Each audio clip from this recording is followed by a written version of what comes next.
Olá, amigos e amigas, que todos tenham um belo dia, que o Senhor Jesus vos guarde e proteja.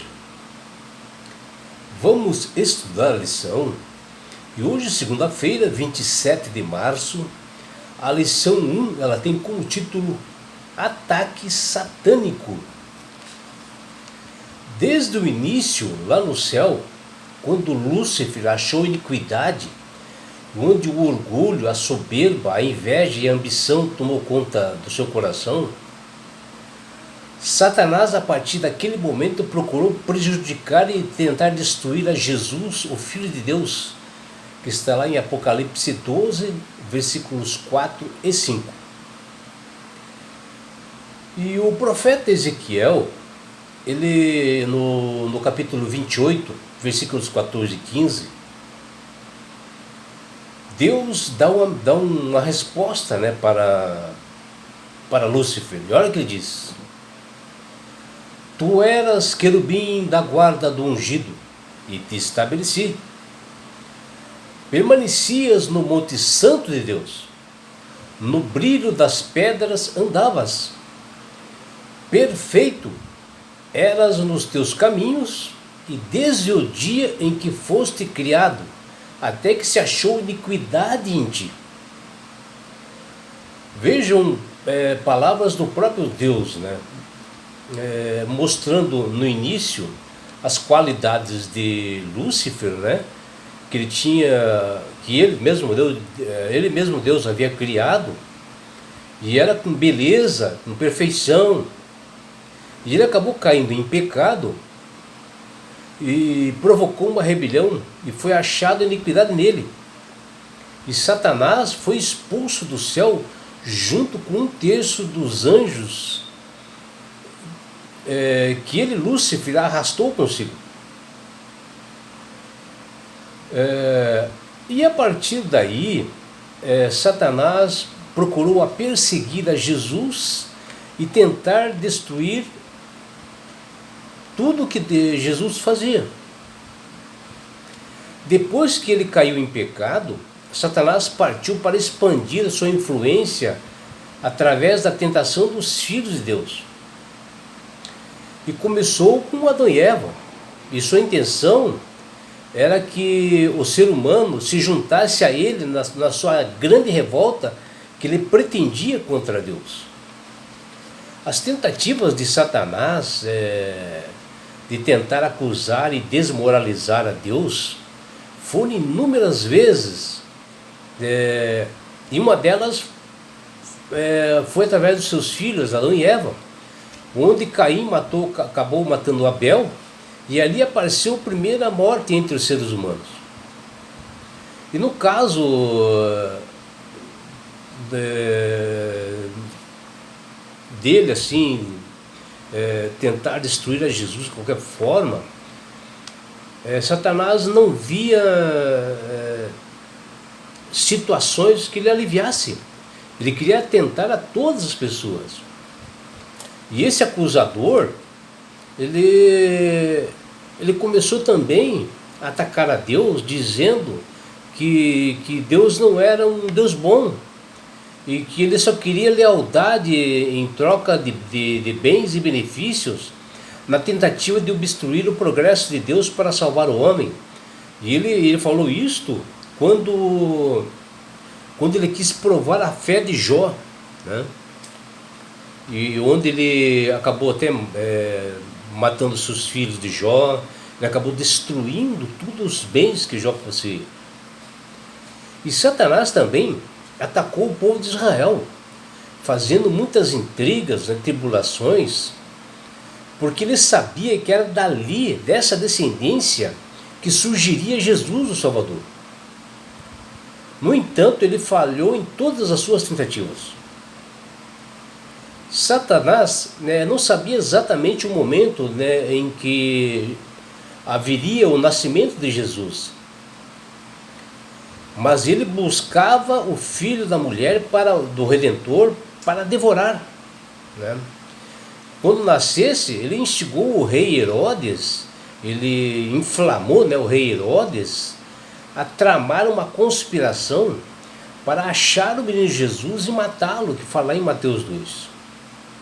E diante do fato de que os acontecimentos históricos envolvidos, né, no nascimento de Jesus faziam parte, né, do conflito angelical, só foi estendido para essa terra.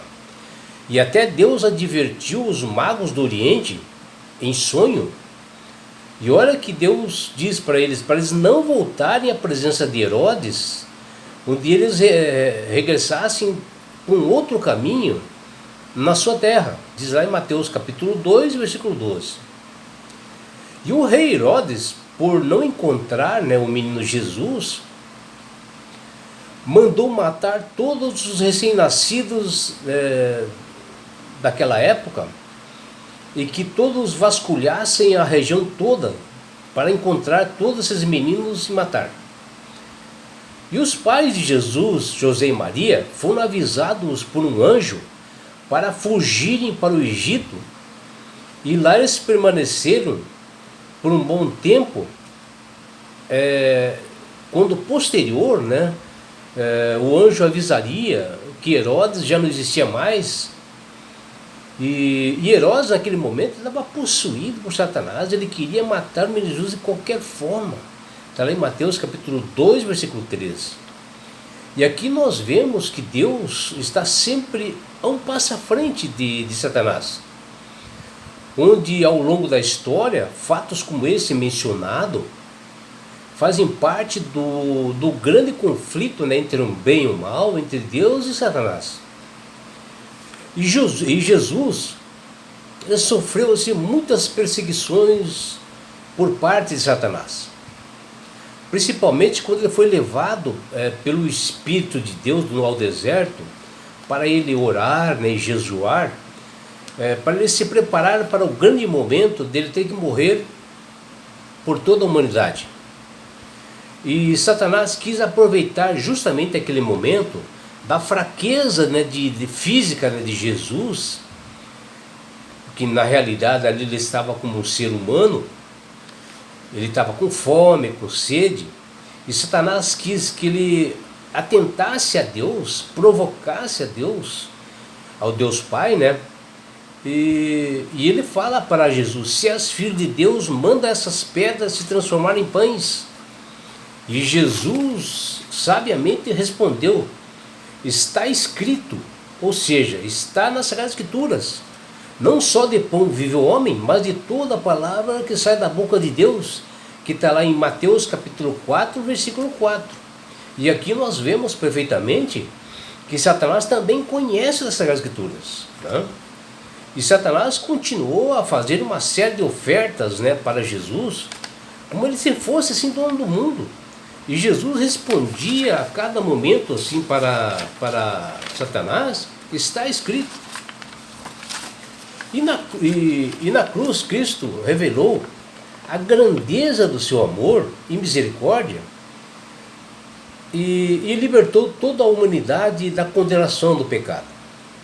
E após ressuscitar, de ascender aos céus, está à direita do Pai, está como nosso advogado no santuário celestial, o nosso sumo sacerdote, e ele vive atuando pela humanidade, e ele nos livra do poder do pecado. E Apocalipse, ela é uma revelação de Jesus, e por isso a Bíblia se autoexplica, né? Que diz lá revelação. E se é uma revelação, é algo assim fácil de ser interpretado. E o próprio Antigo Testamento revela o significado desses símbolos, né, que estão ali no livro de Apocalipse.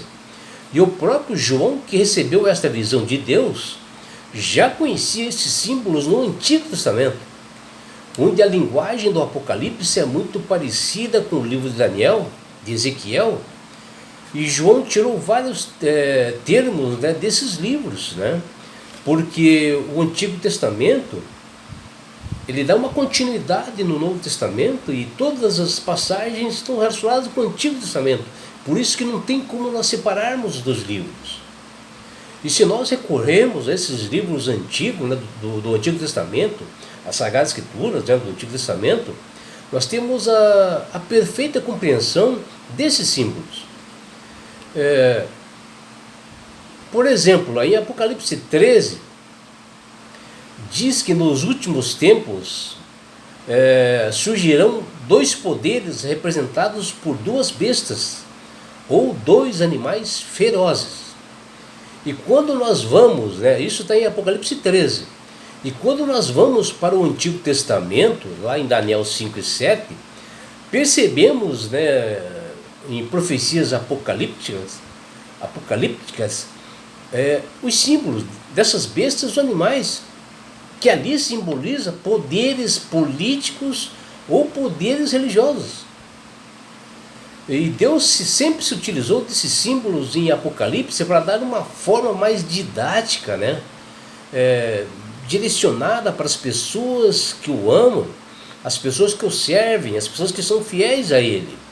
E somente essas pessoas poderiam entender, principalmente os judeus cristãos, que estavam em uma época assim de perseguição, e que os seus perseguidores, ao pegarem realmente um livro como o Apocalipse, não entenderiam nada e não poderiam destruir o livro, que para eles não serviam para nada. Por isso que ele se relacionou com o Antigo Testamento. E a lição dessa semana, de Apocalipse 12, aparece um dos primeiros símbolos importantes que no texto nos diz: viu-se grande sinal no céu, a saber, uma mulher vestida do sol, com a lua debaixo dos pés, que está lá em Apocalipse 12, 1.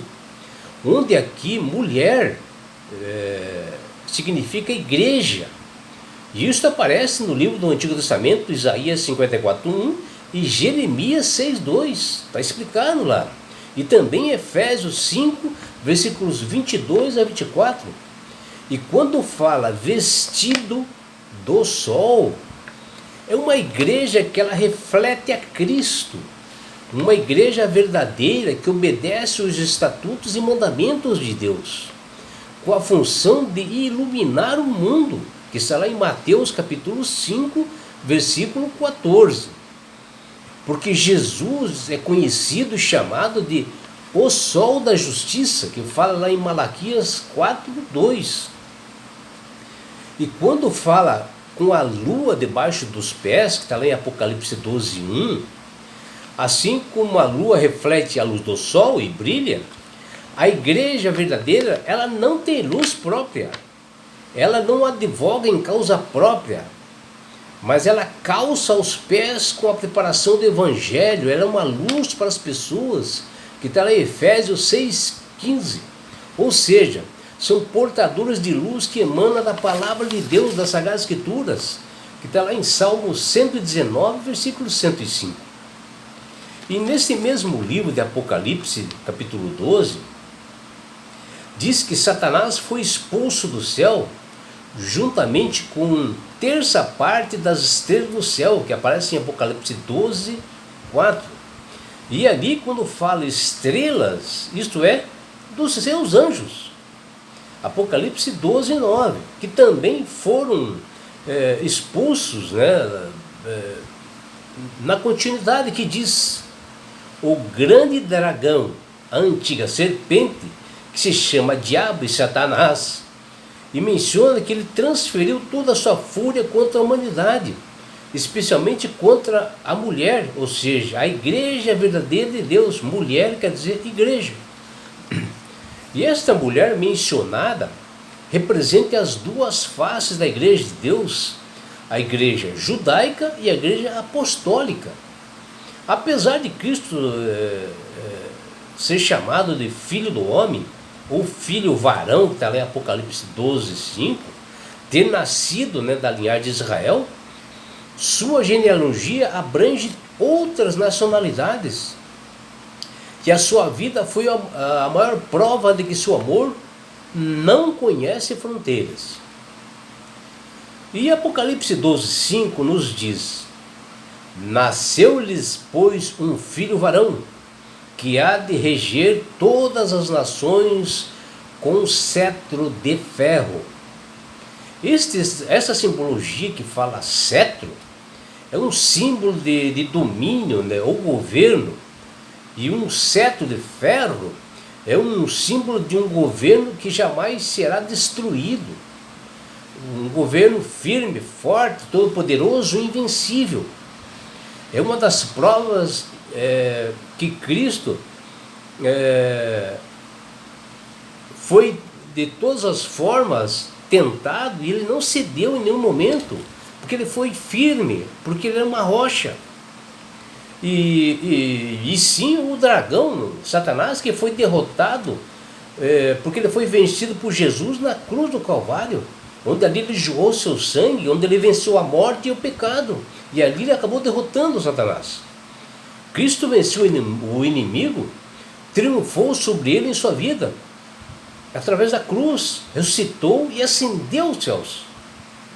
Com essa vitória de Cristo, nos mostrou o caminho que nós podemos vencer o mundo e também nós sermos vitoriosos, né? Como Cristo venceu, nós também podemos vencer esse mundo de pecado. Porém, o que nós devemos é estar alertas, é que esse grande conflito entre o bem e o mal ainda não terminou e só será finalizado na segunda vinda de Jesus, que está muito próximos, onde ali ele dará o galardão aos vencedores, a recompensa para cada um que se mantiver firme na fé, acreditando em Jesus como seu Salvador e Senhor de suas vidas. E isto só através de uma fé genuína, e se manter isto até a volta de Cristo. E é por isso, meu amigo, minha amiga, que Deus tem falado com todas as pessoas para aceitarem Jesus como Salvador. E quando você aceita Jesus como Salvador, meu amigo, minha amiga, você passa a ser sábio, você passa a ter entendimento, você passa a manusear melhor as Escrituras. E toda essa simbologia que existe em Apocalipse, você passa a entender mais, porque o Espírito Santo abre a sua mente. E não é só isso, meu amigo, minha amiga. Quando você aceita Jesus como Salvador e Senhor, você ganha esse presente de Deus que chama-se salvação. E com isto, Jesus vai levar-te para as mansões celestiais, um lugar onde não haja mais dor, mais morte, mais nada, mais aflições, meu amigo. E sabe por que Deus quer fazer isto com você, meu amigo? Com você, minha amiga? Porque Jesus te ama. Abraços do seu amigo João Carlos Amorim.